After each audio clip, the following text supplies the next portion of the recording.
उसके जीवन में भी कई प्रकार का उतार चढ़ाव, कई प्रकार की समस्याएं, कई प्रकार की निर्बलता और दुर्लभता से वो भरा हुआ जन था।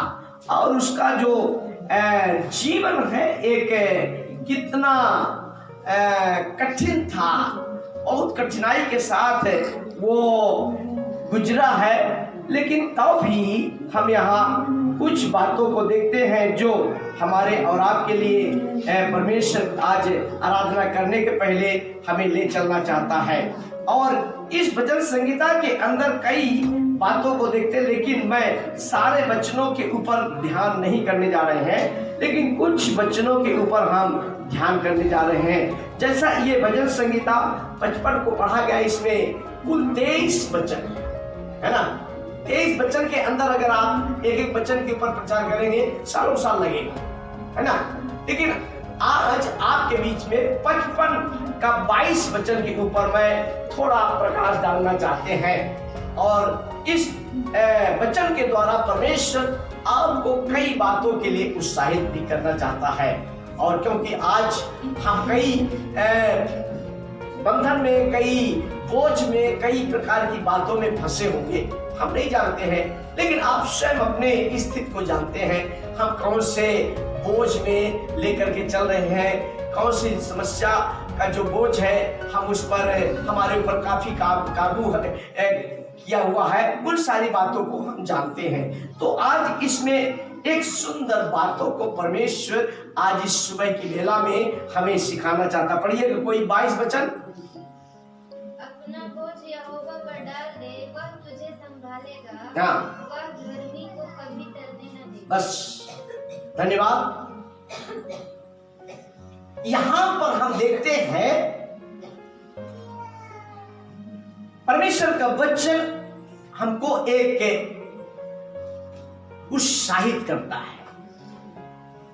और वो उत्साहित क्या करता है? परमेश्वर का दास दाऊद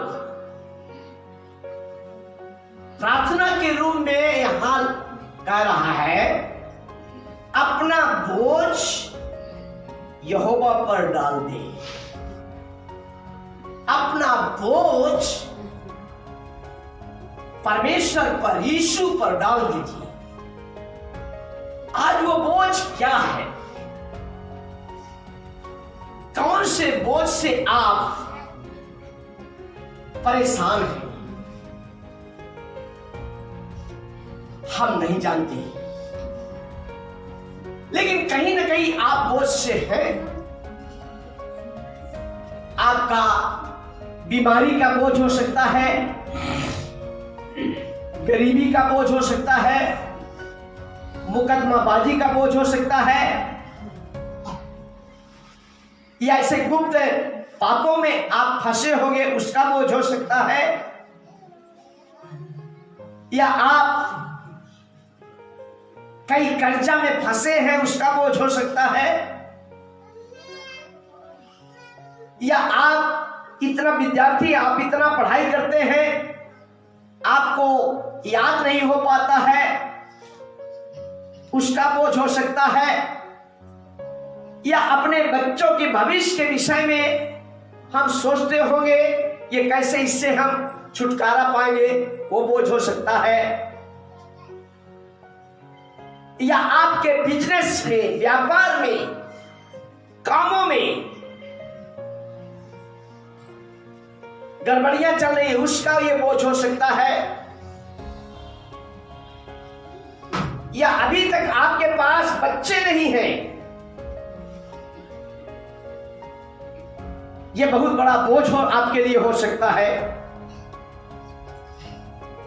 हम नहीं जानते, लेकिन कहीं ना कहीं हम कई इस बोझ में गुजर रहे हैं। लेकिन आज इस सुबह की बेला में परमेश्वर आपसे आग्रह कर रहा है, जो भी आप बोझ से दबे हैं, उसमें आप करा रहे हैं, आप तड़प रहे हैं, आप चिल्ला रहे हैं, आप उदास हैं, आप खाना भी खाते हैं, वो आपके शरीर में ताकत नहीं पहुंचा रहा है, उसी को आज आपसे प्रभु चाहता है। भाई बहन, परमेश्वर के प्रियो,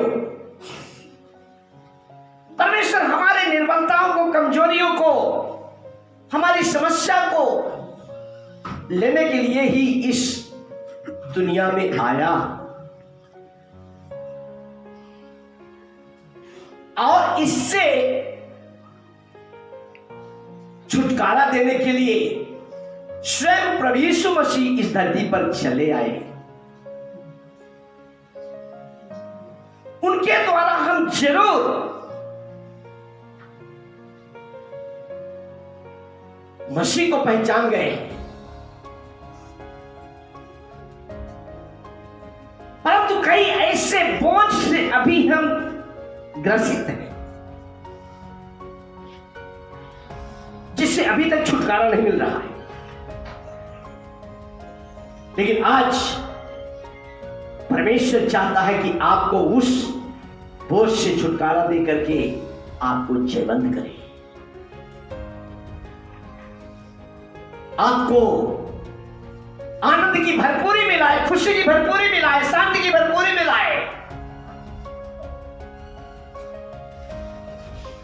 आप जो दुख की आंसू, बोझ की चलते आंसू बहा रहे हैं, आपको अंदर एक खुशी का आंसू आने पाए।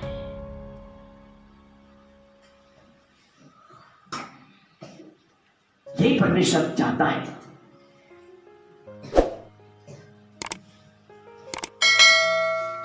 आपको सही तरीके से काम धंधा नहीं मिल रहा, हमारा परिवार कैसे चलेगा, हमारे बच्चों का आगे चल करके कैसे भलाई होगी। प्रियो, लेकिन हमारा प्रभु यीशु मसीह जिसकी हमारा आराधना करते हैं, जिसके सम्मुख में घुटने टेकते हैं, हमसे और आपसे वो ज्यादा चिंता करने वाला है और वो कहता है अपना बोझ मुझ पर डाल दो, मैं विश्राम दूंगा, मैं शांति दूंगा। और यहां लिखा है वो संभालने वाला परमेश्वर है। हालेलुया। हमारा परमेश्वर संभालने वाला है। आप कई बोझों में गुजरते होंगे, कई बीमारियों में गुजरते होंगे, कई तकलीफों में गुजरते होंगे, इसके बावजूद भी आपको अभी तक संभाल करके लाया, आपको मिटाया नहीं जी। लेकिन आपके उन सारे बोझों को पूरी तरह से आजाद करना चाहता है। लेकिन अब बोलेंगे भैया कैसे आजाद होंगे? हम सब अपने पर निर्भर हो जाते हैं, हम परमेश्वर पर छोड़ना नहीं चाहते। परमेश्वर पर छोड़ने का मतलब यह है कि हम पूरी तौर से उससे अलग हो जाएं, आजाद हो जाएं, उन बंधनों से हम छुटकारा पालें। अब बहुत कई ऐसे इस बंधन में फंसा हुआ है। बहुत भजन संहिता 142 का 1 और 2 वचन को पढ़ेंगे। क्या लिखा, पढ़िए जल्दी से। 142 का भजन संहिता 142 का 1-2 वचन पढ़िए। मैं यहोवा की दुहाई देता, हाँ, मैं यहोवा से गिड़गिड़ाता हूँ, हाँ, मैं अपने शोक की बातें, हाँ, अपने मनों की व्यथा जी, मनों की वो व्यथा है, ये कितना निराश है। एक परमेश्वर के साथ रहने वाला जन है, परमेश्वर के साथ रहने वाला, परमेश्वर के साथ चलने वाला, परमेश्वर की आवाज सुनने वाला और परमेश्वर के मन के लायक ये जन है, लेकिन कितनी बड़ी व्यथा में है। कैसी प्रार्थना करता है? एक और बार पढ़िएगा, पीछे का लोग भी कोई पढ़े। पूजा बेटी आई है, पढ़िए जी। हाँ, अपनी शोक की बातें हाँ खोल करके कहता है। हाँ, हाँ हाँ, परमेश्वर के प्यारे भाई और बहन, आज एक बार अपने व्यथा को, अपने बोझ को हम प्रभु के हाथों में सौंप देंगे। ये किसी व्यक्ति के पास नहीं जा रहा है, किसी से सलाह लेकर नहीं जा रहा है, अपने शोक को किसी से नहीं बांट रहा है। उस सर्वशक्तिमान ब्रह्मांड के रचने वाले परमेश्वर के सन्मुख में, जिसके सन्मुख को घुटना टेकता, उसके सन्मुख में बांट रहा है जी। लेकिन हम लोग अपने शोक को, अपने बीमारी को, अपने दुख को, अपनी सारी समस्या को दूसरों के बीच में बांटते हैं। ऐसा नहीं, बल्कि हमें अपने दुखों को प्रभु के चरणों पर डालने की आवश्यकता है। आप दूसरों के पास आप डालेंगे, उससे कोई फायदा होने वाला नहीं है। आप जब प्रभु के कदमों पर बैठ करके उसको छोड़ देंगे और परमेश्वर के अनुरूप कहे हुए बातों के आधार पर जब आप चलेंगे, आपके जीवन में एक बड़ी बदलाव लाएगा। आपके सारी बातों में एक चेंजिंग आएगी, आपके बीमारी में एक चेंजिंग आएगी, आपके दुखों में चेंजिंग आएगी, आपके कामों में परिवर्तन आएगा, आपके घर में परिवर्तन आएगा, आपके बच्चों में परिवर्तन आएगा, आपके जीवन में परिवर्तन आएगा, आपके चाल चल में परिवर्तन आएगा, आपके हर बातों में। और आप ज्यादा परमेश्वर को महत्व देना सीख जाएंगे। और जब जहां आप ज्यादा परमेश्वर को महत्व देना सीख जाएंगे, परमेश्वर ऐसे ही करेगा। कल एक भाई बोलता है, भैया कल आने में बड़ा मुश्किल हो रहा है, क्योंकि हमारा नानी भी कोई बीमार है, कोई कुछ है, वहां जा रहे हैं, उनका घर देखना है। घर को ज्यादा महत्व दे रहे, लेकिन परमेश्वर को महत्व नहीं दे रहे, क्योंकि घर का समस्या दूर नहीं हो रहा जी। खेत की बात है, बहुत दुख की बात है, लेकिन अपने आप दाऊद अपने सारे व्यथा को, सारी चिंता को, दुख को परमेश्वर के चरणों पर डाल रहा है। इतना बड़ा महान राजा के रूप में, लेकिन गुफाओं में लिए छुपा है, बचते भागा है, लेकिन परमेश्वर उसकी सहायता करता गया। एक और बहन के विषय में देखिएगा, हन्ना।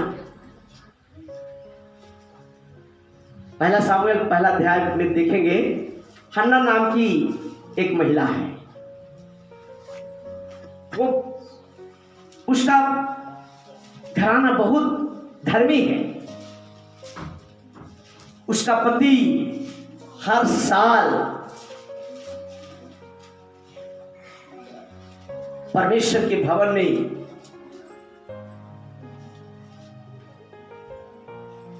बलि चढ़ाने के लिए वो जाता था।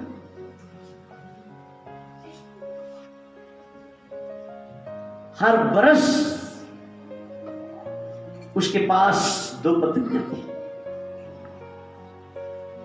हन्ना और पनिन्ना। हन्ना परमेश्वर की ओर इशारा कर रहा है, परमेश्वर के लोगों की तरफ, लेकिन पनिन्ना जो थी संसार की तरफ। एक ही परिवार में 2 विचार के लोग, लेकिन पनिन्ना के पास सब कुछ है, सब कुछ है।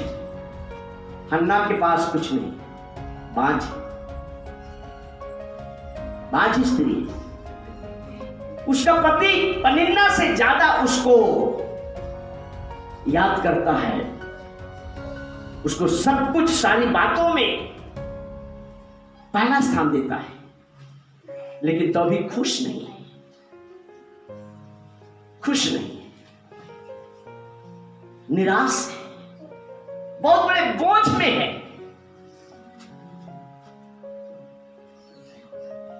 जी। पढ़िएगा पहला सामुएल पहला अध्याय जल्दी से।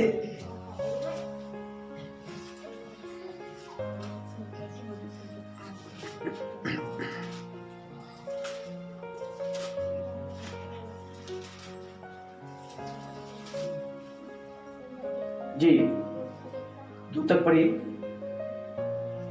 पढ़ लीजिए जल्दी जल्दी जिसको मिले। पहला सामुएल पहला अध्याय एक वचन से। किसी को नहीं मिला? पढ़िए हमको। प्रेम के पहाड़ी देश के रामातेस सोबीम नगर का निवासी एल्काना नामक एक पुरुष था। वह एप्रेमी था और सूप और पुत्र तूहू का पोता, एलीहू का पोता और यहोराम का पुत्र था। उसके दो पत्नियां थी, एक का नाम हन्ना और दूसरी का नाम पनिन्ना था। पनिन्ना के दो बालक हुए परंतु हन्ना के कोई बालक न हुआ। वह पुरुष प्रतिवर्ष अपने नगर से सेनाओं के यहोवा को दंडवत करने और मेल बलि चढ़ाने के लिए सीलो में जाता था।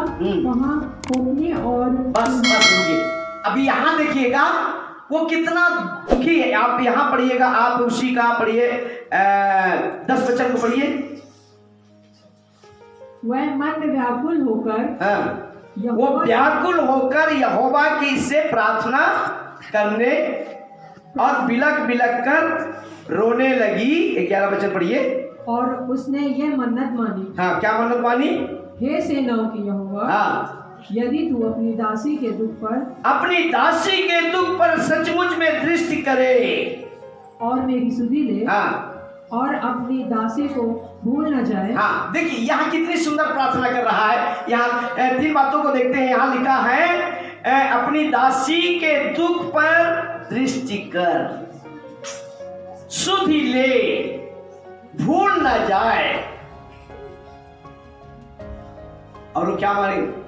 पुत्र दे तो मैं उसे उसके जीवन भर के लिए यहोवा को अर्पण करूंगी और उसके सिर पर छुरा फिरने न पाएगा। देखिए कैसी सुंदर प्रार्थना कर रही है। बोझ है, किसका बोझ है? बच्चे नहीं जी। लोग कई सालों से आपका शादी हुआ होगा, अभी तक बच्चा नहीं हुआ। अभी ऐसे हैं अगल बगल का बहन लोग भी बोलती होंगी, अरे तुम्हारा 5 साल से शादी हुआ, एक भी बच्चा नहीं हुआ। बहन बहन काना खुशी करती होंगी। जाओ डॉक्टर का परामर्श लो, अच्छी टॉनिक पियो, अच्छी दवाई पियो, ऐसा बोलती है ना। जाओ। लेकिन ये क्या कैसा प्रभु के पास गई है, कहीं डॉक्टर वैद्य के पास नहीं गई है। और ये प्रार्थना कर रही, कैसे? मेरी सुध लीजिए, मेरे दुखों के ऊपर सचमुच में दृष्टि करिए। चलो, क्या जिस बोझ में आप पाए जाते हैं, क्या ऐसा प्रार्थना करते हैं? मुझे उससे सुध लीजिए। प्रभु, मैं अपने जीवन को पूरी तरह से आपको समर्पित कर दिया हूं। अब मैं किसी का नहीं हूं, आप करूंगा, आपकी सेवा करूंगा। हमारे बच्चे, हमारा परिवार, हमारा धन, हमारा दौलत, सब कुछ आपका जी। क्या लोग ऐसा प्रार्थना करना कठिन है, लेकिन ऐसी कठिन प्रार्थना करेंगे, परमेश्वर आपकी सुन करके आपको हाँ में जवाब देगा। हालेलुया। आप जिस बोझ में हैं उससे आपको छुटकारा देगा, और परमेश्वर ने इसको उससे छुटकारा दिया। और जो इसने मांगा परमेश्वर ने इसको दिया। एक सुंदर बालक को दिया, जैसे मन्नत मानी थी। अगर एक बालक देगा, उसको आपकी सेवा के लिए प्रभु अर्पित करोगे, और उसके वो सिर पर छुरी छारा नहीं चलाएंगे। लेकिन हम लोग मसीह हो गए हैं, छुरी छारा चलाते हैं। चर्च में ही जाकर के बोलेंगे पादरी साहब को, भैया यही ला करके बच्चे का वो मुंडन कर दीजिए, वो गुफा पहाड़ बना दिए। प्यारो परमेश्वर के प्रियो, आज एक बार हम अपने आप को प्रभु के हाथों में सौंपे।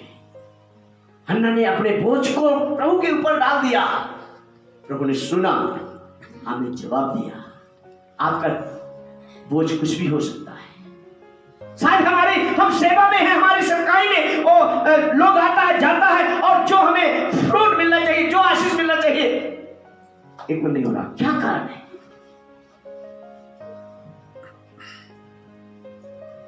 कहां कौन सी बातें हैं प्रभु, कौन सा बोझ है जी? लेकिन एक और व्यक्ति की बात बता करके मैं अंत करूंगा। इब्तिया एक नामधराई का बेटा था, वेश्या का बेटा था। उसको छोड़ दिया गया था। बहुत वो बलवान व्यक्ति था, और यहां आप जब न्याय किताब में पढ़ेंगे 11 अध्याय में आप पाएंगे। लेकिन जब गिलाती लोग काफी चढ़ाई करने लगे, इजराइल लोग फिर से उसको बोलते हैं, उसको बुलाओ भाई। अपने उस बोझ से कितना परेशान थे, इसको घर में जाकर के पढ़ लीजिएगा, समय नहीं है, परेशान था। लेकिन इसने एक बात को सीखा था, अपनी पुरानी स्थिति को भूला नहीं, रोया। हम किस हालत में थे, परमेश्वर ने हमें किस हालत से उठाया है। क्या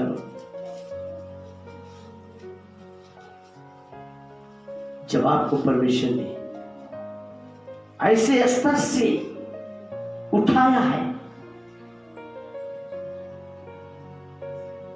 एक दिन आप पड़े हुए थे, लेकिन आप उस स्तर को भूलिए नहीं। कहां से हम उठे हैं उसको कभी भूलिएगा नहीं, कैसे हम उठे। आपके परिवार को, आपके बाल बच्चों को बहुत ऊंचा उठा देंगे, तो भी उसको भूलना नहीं। इब्तिया भूला नहीं रुपया। प्रभु आपने हमें कहां से उठाया है। आज परमेश्वर के प्यारों, इस स्थिति को भूलिए नहीं। बहन लोग भूलिएगा नहीं, भाई लोग भूलिएगा नहीं।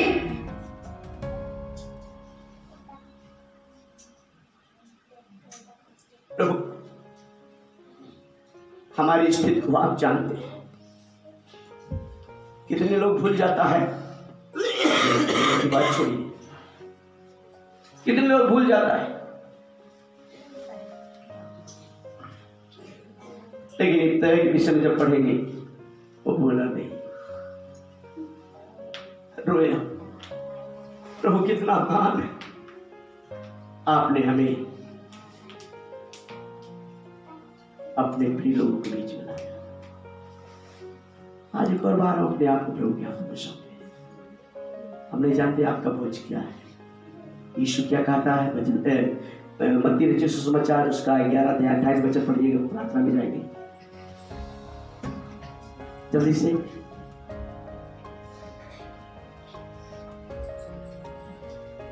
पढ़िए, जल्दी से। मत्ती 11:28। हे सब परिश्रम करने वाले बोझ से दबे लोगों, मेरे पास आओ, मैं तुम्हें विश्राम शांति दूंगा। और आगे, मेरा जो अपने ऊपर उठा लो, मुझसे सीखो, नम्र दीन हो, तुम अपने मन में विश्राम पाओ। प्रभु यीशु मसीह आपसे केवल एक ही बात को मांगा, आपका बोझ।